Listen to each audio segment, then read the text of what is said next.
পবিত্র শবে বরাত আমাদের সামনে একেবারে সন্নিকটে। আবার অনেকে কইবেন যে হুজুর শবে বরাত বলি কোনো শব্দ কোরআন হাদিসে নাই, তাইলে আপনারা আজকে এখানে কেন আসছেন? নামাজের বেলায় কোরআন হাদিসে নামাজ কোরআনে দেখাইতে ফেললে আমি ইমামতি ছেড়ে দেব, আছে? তাই বলে কি নামাজ নাই? আছে না নেই? তাইলে একটা হইলে পাবলিকি পরিভাষা, আর একটা হইল কি কোরআন হাদিসের পরিভাষা। আমরা রোজারা আমো, ঠিক নি? কোরআন হাদিসে কোনো রোজা টোকাইবেন নি, তো তাই বলে কি রোজা নাই? পাবলিকি পরিবেশ হইল রোজা, আর আল্লাহ এবং নবীর বাসায় কি কাজ হইল সিয়াম, ঠিক নি? তেমনিভাবে শবে বরাত এটা হইল পাবলিকি পরিভাষা, পাবলিকি পরিভাষা। এটার আরবিতে কয় লাইলাতুন নিসফি মিন শাবান, লাইলাতুন নিসফি মিন শাবান। যারা এই অজুহাতে দিয়ে শবে বরাতকে অস্বীকার করেন যে শবে বরাত নিয়ে কোনো শব্দ কোরআন হাদিসে নাই, তাহলে তাদের দৃষ্টিতে তো নামাজও নাই, রোজাও নাই, তো এত বেরোজগারি গাব নজর লাগতো না। এগারো মুসলমানের কবরস্থানেও দাফন করা দরকার নেই, কথা বলে না কেন? এবার আসেন শবে বরাত, সব এটা হলো ফারসি শব্দ, বারাত এটা আরবি শব্দ। বারাত এই শব্দটা কোরআনে আছে, সূরা তওবার প্রথম শব্দ হলো বারাত, বারাতুম মিনান নার, আছে না নেই? তো ওই দুইটা শব্দের মিনিং হইল শবে বরাত হইল নিষ্কৃতির রাত, মুক্তির রাত। বান্দা গুনাহ মাফ নিয়ে জাহান্নাম থেকে মুক্তি লাভ করে এই রাত্রে। এই রাত্রের প্রধান ইবাদত হচ্ছে দিনের বেলা সিয়াম, কারণ দিনের বেলায় সিয়াম, রাত্রের বেলায় কিয়াম, যতটুকু সম্ভব, যতটুকু সম্ভব। আর রাত্রের বেলায় কবর জিয়ারত, একা রাসূল তিনটা কাজ বেশি করেছেন রাত্রে, দিনের বেলা সিয়াম, রাত্রির বেলায় মান সামা ইয়ামাল খামিস আশরা মিন শাবান, মান সামা ইয়ামাল খামিস আশরা মিন শাবান লাম তামসাসুন নার আবাদা।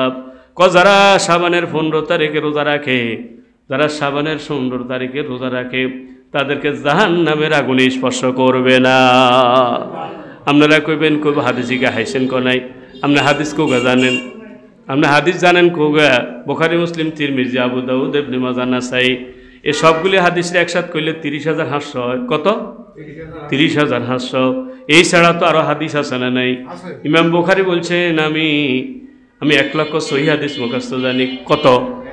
তো বুখারী শরীফে আছে 7,274 হাদিস, তাইলে আরো যে 93,000 হাদিস রয়ে গেছে, এগুলো তো সহি, ঠিক না বা ঠিক? ওই সহি হাদিসগুলো আপনার কাছে আসেনি, কথা বলে না কেন? তাইলে আগের কাজ যারা আলেম ছিলেন তারা এই সমস্ত হাদিসের ব্যাপারে তাদের জ্ঞান ছিল, সুবহানাল্লাহ। শুধু মুসনাদ আহমদে হাদিস আছে 40,000। কত হাজার? মুসনাদ আহমদের মধ্যে আছে হাদিস আছে 40,000। এটা তো এই কিতাব গাঙ্গ বাংলাদেশে নাই, আমরা লাইব্রেরি থেকে, দূরদারাজ থেকে এগুলো সংগ্রহ করি, ঠিক নি? এরপর মুসান্নাবে আবি সাহেবা, এর ভিতরে হাদিস আছে, এরপরে সেখানেও হাদিস আছে 40,000। কত হাজার? কথা কয় না কার? হ্যাঁ, বুখারী শরীফের ইমাম বুখারী সাহেবের ওস্তাদ, উনি হাদিস, উনি তার ছাত্র করে 12 লাখ হাদিস লেখাইছে। কত লাখ? সুবহানাল্লাহ কইতো না? কারণ রাসূল যা বলেছেন তাও হাদিস, রাসূল যা করেছেন তাও হাদিস, রাসূলের সামনে কে করছে নিষেধ করেন সেটাও তো হাদিস, সাহাবায়ে কেরাম যা বলেছেন তা হাদিস, যা করেছেন তা হাদিস, তাদের সামনে অন্যরা করেছে বাধা দেন নেই সেটাও তো হাদিস, তাবিঈন যা করেছেন সেটা হাদিস, তাবিঈন যা বলেছেন সেটাও কি হাদিস। তাইলে হাদিস কি 30,500 না আরো হাদিস মেলা আছে? জামিউস সগীর আছে, মুসান্নাবে আবি শাইবা আছে, তাবারানি আছে, এরপর জামিউস সগীর, জামিউল কবির আছে না নাই? কথা বলেন না কেন? মুয়াত্তা মালিক আছে, প্রায় হাদিসের 20টি কিতাব আমার নজরে পড়ছে। আঙ্গো যাতারা কবেলে এটি নাই, হেতারা সুগার বেশি হড়ানো কোগা। তো 30,500 হাদিস হড়িয়ে আপনি দলিল দেন, আপনি কন এটা আছে এটা নাই। ও তারা যে সমস্ত হাদিসগুলি পাইছে আপনি তো সেই হাদিসগুলির দিকে নজরও দেন নাই। আমরা সামনে তো এই কিতাবও নাই, ওই কিতাবগুলি হলো আরবিতে, আমরা দিলে আমরা দাঁত ভাঙি যাইব, কথা ঠিক না বা ঠিক? বাংলা হাদিসগুলি আপনি পড়ে পড়ে দলিল দেন, ভাই আপনারা ছোট করতেছি না। আপনি নবীর হাদিস অসংখ্য গণিত, আমাদের কয়টা জানা, ঠিক নি? আগেরকার ওলামায়ে কেরাম তারা হাদিস বিশারদ ছিলেন। ইমাম আবু হানিফা যে মুসনাদ কুতুবে হানাফিয়া লিখেছেন 84,000 মাসালা, আল্লাহু আকবার বলেন না? এই 84,000 মাসালা তিনি লিখতে গিয়া 5 লক্ষ হাদিস থেকে একসাথে করেছেন, সুবহানাল্লাহ। কোন কয় লক্ষ? আমি নিজে পড়েছি তোমার জীবনে। জামিউস এই যে কুতুবে হানাফিয়া কীভাবে লিখলেন, 5 লক্ষ হাদিসটাকে একসাথ করে তিনি কুতুবে হানাফিয়া লিখেছেন, সুবহানাল্লাহ কয় না? এরপরে এই যে তাফসিরে কাশাফ, তাফসিরে বাইজবি, এরপরে তাফসিরে জালালাইন যিনি লিখলেন 2জন ছাত্র আর শিক্ষক 2জন মিলে, কয়জন? সবাই বলেন কয়জন? 5 লক্ষ হাদিসটাকে একসাথ করে তারপরে তাফসির জালালাইন লিখছে।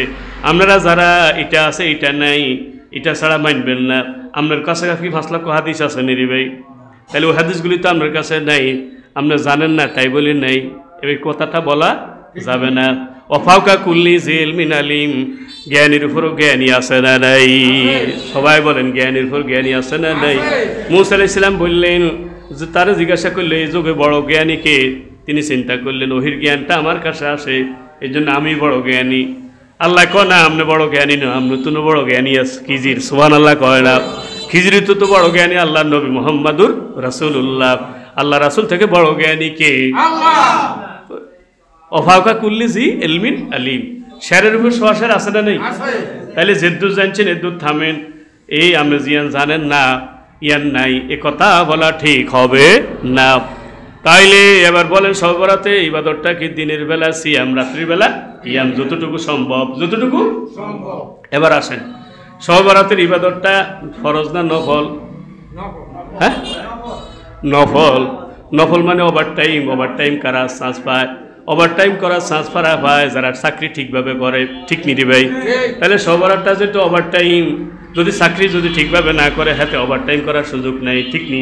তো ফরজ নামাজ এটা হইলো মূল চাকরি, ফরজ রোজা এটা হইলো মূল চাকরি, ফরজ হজ এটা মূল চাকরি, ঠিক নেবা ঠিক? তাইলে যাদের ফরজটা ঠিক আছে, ওয়াজিবটা ঠিক আছে, সুন্নত মুআক্কাদা ঠিক আছে, তাদের শবে বরাতের ইবাদতে কামাইব, সুবহানাল্লাহ কয় না? যাদের ফরজ ঠিক নাই তাদের ওভারটাইমের 2 পয়সার দাম নাই, সচ্চিনি। এরপরে আল্লাহ রাসূল কবর জিয়ারত করছে, রাতের আঁধারে একা একা যায়, কি আমরাও একা একা চলে যাবেন? আল্লাহু আকবার। আম্মা জান আয়েশা রাদিয়াল্লাহু তাআলা বলেন হাদিসটা সহিহ, আম্মা জান আয়েশা রাদিয়াল্লাহু তাআলা তিনি এরপরে তিনি মদিনাতে চলে গেলেন, এটারে কি কয়? জান্নাতুল বাকি। এটা আহলে গারকাত কয়, তখনকার নাম ছিল আহলে গারকাত, বর্তমান নাম ছিল জান্নাতুল বাকি। আল্লাহ নবী সেখানে দোয়া করে আল্লাহুম্মা গফির লি আহলি গারকাত, আল্লাহ গারকাতের অধিবাসীদেরকে আল্লাহ তুমি মাফ করে দাও। তার মানে বর্তমান অনুবাদ হলো আল্লাহ জান্নাতুল বাকিতে যারা আছে তাদেরকে মাফ করে দাও। 10,000-এর বেশি সাহাবায়ে কেরাম সেখানে শোয়া আছে। তাইলে রাত্রিবেলা একা একা যায় কবর জিয়ারত করবেন, এটা হলো সুন্নত। এটা কি এখন কো হুজুর একা একা তো ডর লাগে, কি লাগে?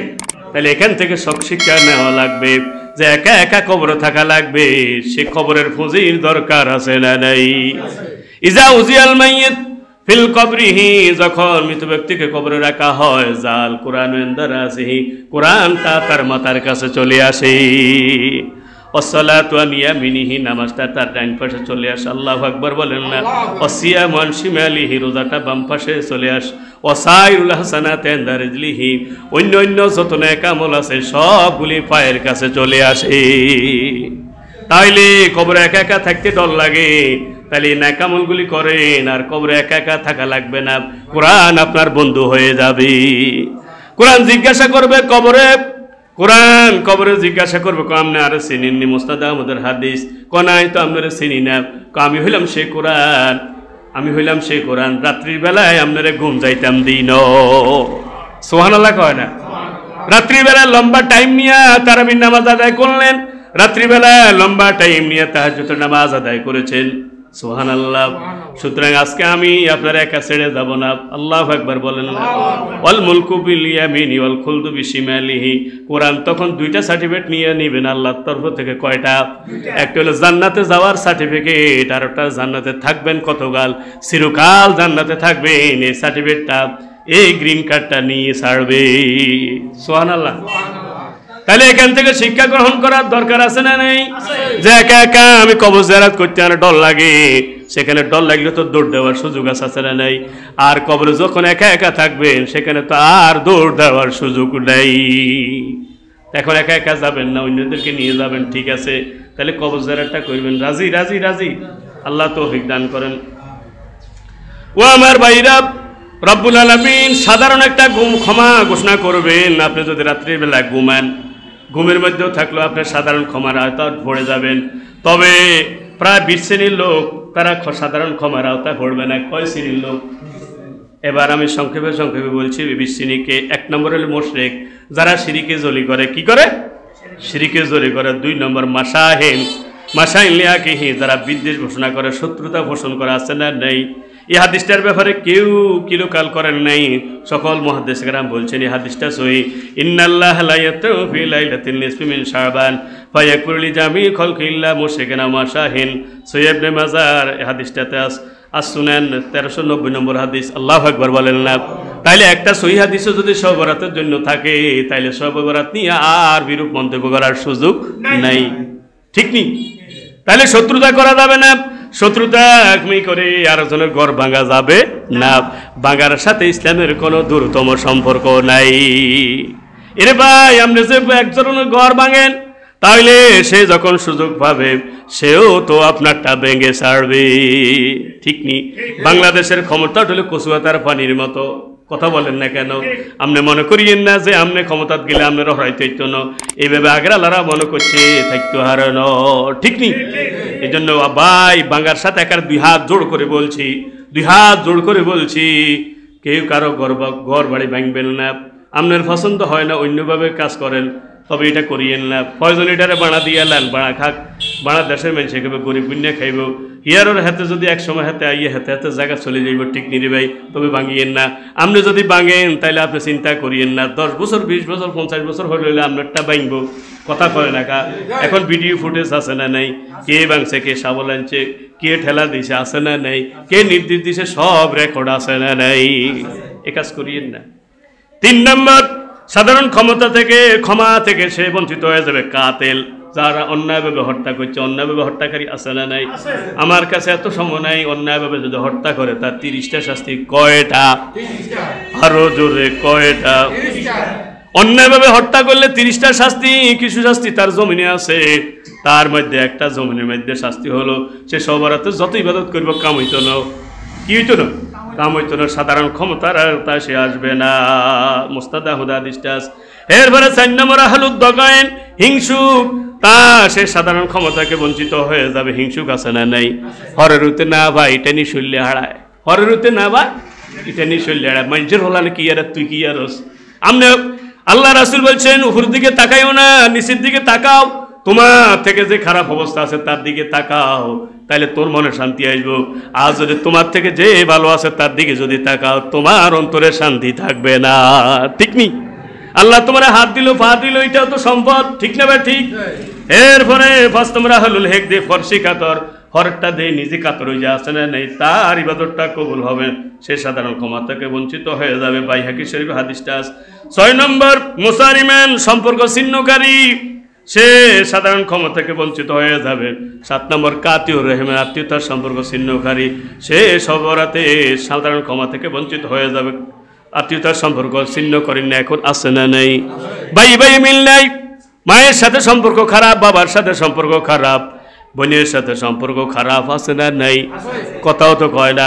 হোরবাড়ির লোকে রাগ করি, হের পর হোরবাড়ি তো যায় না, বড়ও যাইতো দেয় না, আছে না নেই? কয়রা সাধারণ ক্ষমতা থেকে বঞ্চিত হয়ে যাবে। নাউজুবিল্লাহ কোন মা সাবাতা বিস সুন্নাহ, কিতাবের ভিতরে আছে। মুজাম্মুল ওফিতে হাদিসটা আছে। আহমদ বিন ইব্রাহিম সেই গ্রন্থের ভিতরে হাদিসটা আছে। 8 নম্বর জানিয়া, জিনাকারিনী, তারা সাধারণ ক্ষমা থেকে বঞ্চিত হয়ে যাবে। 9 নম্বর মুসিরওয়ালা, জিনা এত জিনা করে, হাতের নামাজ কাজা আছে তবে জিনা কাজা নাই, এরকম মানুষ আছে না নাই? মুসিরওয়ালা জিনার পরে জিনা। ইমাম আয-যাহাবী হাদিসটা বর্ণনা করেছেন, তাদের কোনো সাধারণ ক্ষমা নাই। এরপরে 10 নম্বর মুসবেল, যারা টাকলুকিরার নিচে কি পরে? কাপড় পরে, লুঙ্গি পরে, প্যান্ট পরে, ফায়দাবা পরে, আছে না নাই?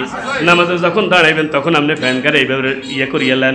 তাইলে হাদিসের ভিতরে আল্লাহ নবী কইছে মসজিদে যখন আসবে তখন টাকলুকিরার উপরে তারপরে কেউ উঠাইলে এরকম কথা আসেনি। তাহলে আপনি বানাই লইছেন। আপনি কি 24টি ঘন্টা টাকলুকিরার উপরে কি পরা লাগবে? প্যান্টটা পরতে হবে, পায়জামাটা পরা লাগবে। ঠিক না ঠিক? কয় ঘন্টা? 24টি ঘন্টা। 5 পালা মিনাল কারবানি মিনাল ইজাব ইল্লা ফাফিন্নার, আছে না নাই? যেটা টাকলুকিরার নিচে যাবে সেটা জাহান্নামে যাবে। নাউজুবিল্লাহ কোন। তাহলে যতক্ষণ আপনার টাকলুকিরার নিচে প্যান্ট থাকবে, পায়জামা থাকবে, সেটা জাহান্নামে যাবে, কবিরা গুনাহ লেখা হবে। নাউজুবিল্লাহ। আমি এক কলেজ স্টুডেন্টকে ধরলাম, ভাই এটা কেন পড়া, উপরে পড়া লাগবে, হুজুর মনে হয় উপরে পড়িবার লাই, কিন্তু উপরের দিকে পড়লে এটাও টার্গেট করে, এটাও কি টার্গেট করে, মসজিদে গিয়ে নামাজ পড়লে টার্গেট করে, আছে না নেই? ওর কথাও তো কয় না, কোরআন তেলাওয়াত করলে টার্গেট করে। এই যে আপনার খুন করলো, সে কোরআন তেলাওয়াত করছে, দাঁড়িয়ে রাখছে, মসজিদে গিয়ে নামাজ পড়ে, তারে টার্গেট করছে, কিরে ঘটনা কি হাতে জ্ঞানী করে কা, আছে না নেই? এই জন্য অনেক কলেজের ছাত্ররা বাথরুমে নামাজ পড়ে, মসজিদে গিয়ে নামাজ পড়ে না, রুমে পড়লো তো টার্গেট করে কি হলে, ওর কথা কয় না কা। এরপরে তারপরে 11 নম্বর কাফের, যারা একদিকে ইমানদার আর একদিকে কাফের, আছে না নেই? কুফরি আকীদা পোষণ করে, তাদের সাধারণ ক্ষমতা থেকে বঞ্চিত হয়ে যাবে। 12 নম্বর মাসাইনুল ইয়াকিব, আপন বাইর লগে শত্রুতা, কার লগে শত্রুতা, তা সে সাধারণ ক্ষমতা থেকে বঞ্চিত হয়ে যাবে। এই জন্য বাইয়ে বাইয়ে মিল দরকার, আছে না নেই? কিন্তু বাইয়ে বাইয়ে অমিল, আছে না নেই? ওরে বাইর লগে সম্পর্ক ভালো নাই, কিন্তু হালাল লগে সম্পর্ক ভালো, বোনের লগে সম্পর্ক নাই, কিন্তু হালির লগে সম্পর্ক ভালো। ঈদে হালিরে জামা কিনে দেয়, কথা ঠিক না ভাই? ঠিক। কিন্তু বাইকের ওগা জামা কিনে দেয় না। ফুফুর সাথে সম্পর্ক ভালো না খারাপ? ভালো নয়। ফুফুর খবর খোঁজ খবরও নেয় না, আছে না নেই? 13 নম্বর উকুকুল আলিদাইন, পিতামাতার অবৈধ সন্তান, সে সাধারণ ক্ষমা থেকে বঞ্চিত হয়ে যাবে। এই জন্য সবরা তাইনের আগে আগে তাদের কাছে মাপ চেয়ে নেওয়া লাগবে। 14 নম্বর শারিবুল খমরে, যারা মদ খায়, ডাইল খায়, বাবা খায়, বাবা খায়, নেশা করে, আছে না নেই? মদের সাথে সম্পৃক্ত 10 ব্যক্তি, তারা সাধারণ ক্ষমা থেকে বঞ্চিত হয়ে যাবে, নাউজুবিল্লাহ। 15 নম্বর মুসাওয়ের, যারা ছবি তোলে বিনা প্রয়োজনে ছবি তুলতে পারবেন, হজে যাইবেন, জায়গা জমিন দলিল করতে হলে ছবি লাগবে, পরীক্ষা দিতে হলে ছবি লাগবে, আর জরুরাত তবিউল মাহজুরাত, প্রয়োজনে ছবি উঠানো যাবে, বিনা প্রয়োজনে ছবি উঠানো যাবে না। এখন তো সেলফি উঠানোটাকে গুনাহ মনে করে না, নাউজুবিল্লাহ। বিনা প্রয়োজনে সেলফি উঠানো যাবে না, বিনা প্রয়োজনে সেলফি উঠানো যাবে না। দিন প্রচারের জন্য যতটুকু প্রয়োজন ততটুকু উঠানো যাবে, এর বেশি করা যাবে না। এর বেশি ছবি যদি উঠায়, তাহলে তারা সাধারণ ক্ষমা থেকে বঞ্চিত হয়ে যাবে। 16 নম্বর পাত্তাত, যারা নাম্মাম, যারা বেজাল লাগা, এতের কথা হেতের কাছে কই বেজাল লাগা, আছে না নেই? কথাও তো কয় না, সকলখোর, তারা সাধারণ ক্ষমা থেকে বঞ্চিত হয়ে যাবে। ইমাম আয-যাহাবী আল মিজানুল ইতিদাল এই কিতাবের ভিতরে হাদিসটা আনছে। 17 নম্বর সাহের, যারা জাদু করে, যারা জাদুকরের কাছে যায়, যারা অন্যকে মারার জন্য, ক্ষতি করার জন্য জাদু করে, আছে না নেই? তাহলে যে জাদু শিখাইলো, শিখলো, যে জাদু শিখায়, যে জাদুকরের কাছে যায়, যে জাদুকরের অন্যের ক্ষতি করার জন্য জাদুর কাছে যায়, তাদের অবস্থা খারাপ, তারা সাধারণ ক্ষমা থেকে বঞ্চিত হয়ে যাবে। 18 নম্বর বকিল, যারা কিফন, যারা কি 5 প্রকার বকিল আছে, কয় প্রকার? আতুডেন না, গুম চলে যাইব। 1 নম্বর বকিল, যারা রাসূলের নাম শুনবে কিন্তু দুরূদ শরীফ পড়বে না, তারা হলো বড় বকিল। 2 নম্বর, যারা সালাম দেয় না, সালাম দিলেও লয় না, আছে না নেই? তারা হলো বড় বকিল। 3 নম্বর, যারা যাদের উপর যাকাত ফরজ হয়েছে তারপরে যাকাতটা দেয় না, আছে না নেই? কথা কয় না কা, আছে না নেই? কয়, তারাও বকিল। 4 নম্বর বকিল হলো যারা দান করে না, যারা কি করে না, যারা দান করে না, কি করে না, যারা দান করে না, যারা দান করে না, তারা 4 নম্বর বকিল। 5 নম্বর বকিল হলো যারা নিজের প্রয়োজন মতো নিজেও খরচ করে না, পরিবারের জন্য খরচ করে না। 5 প্রকার বকিল, এদের জন্য সাধারণ ক্ষমা থেকে তারা বঞ্চিত হয়ে যাবে, নাউজুবিল্লাহ। 19 নম্বর জালিম, কি কথা কয় না? 19 নম্বর জালিমের সাধারণ ক্ষমা নাই। এরপরে 20 নম্বর সুলতানুল জায়ের, জালিম শাসক, তার কোনো সাধারণ ক্ষমা নাই। ইসলামী স্কলারগণ, আমি এটা দলিল ভাই না, তবে ইসলামী স্কলারগণ আরো কয়েকজনের কথা বলছেন, জালিমের শাসকের যারা সহযোগী তাদেরও সাধারণ ক্ষমা নাই। যারা গান গায়, অশ্লীল গান গায়, আছে না নাই? অশ্লীল গানের আয়োজন করে, তাদের সাধারণ ক্ষমা নাই। যারা বাদ্যযন্ত্র চালায়, যারা বাদ্যযন্ত্র চালায়, বাদক দল, আছে না নাই? তাদেরও কোনো সাধারণ ক্ষমা নাই। বাক্য গণনাকারী যারা কাহেন, অ্যাস্ট্রোলজার, তাদেরও কোনো সাধারণ ক্ষমা নাই। মিথ্যা শপথের জন্য শপথ করে পণ্য বিক্রয় করে, তাদের কোনো সাধারণ ক্ষমা নাই। এরপরে গীবত করে যারা, তাদের কোনো সাধারণ ক্ষমা নাই। অন্যায়ভাবে শুল্ক আদায় করে, ট্যাক্স আদায় করে বেশি পরিমাণে, কি বেশি, তাদের কোনো সাধারণ ক্ষমা নাই। যারা দাবা খেলে, পাশা খেলে, তাদের সাধারণ ক্ষমা নাই। এরপরে এরকম লোক আছে না নেই? একটু জিকির করি, লা ইলাহা ইল্লাল্লাহ।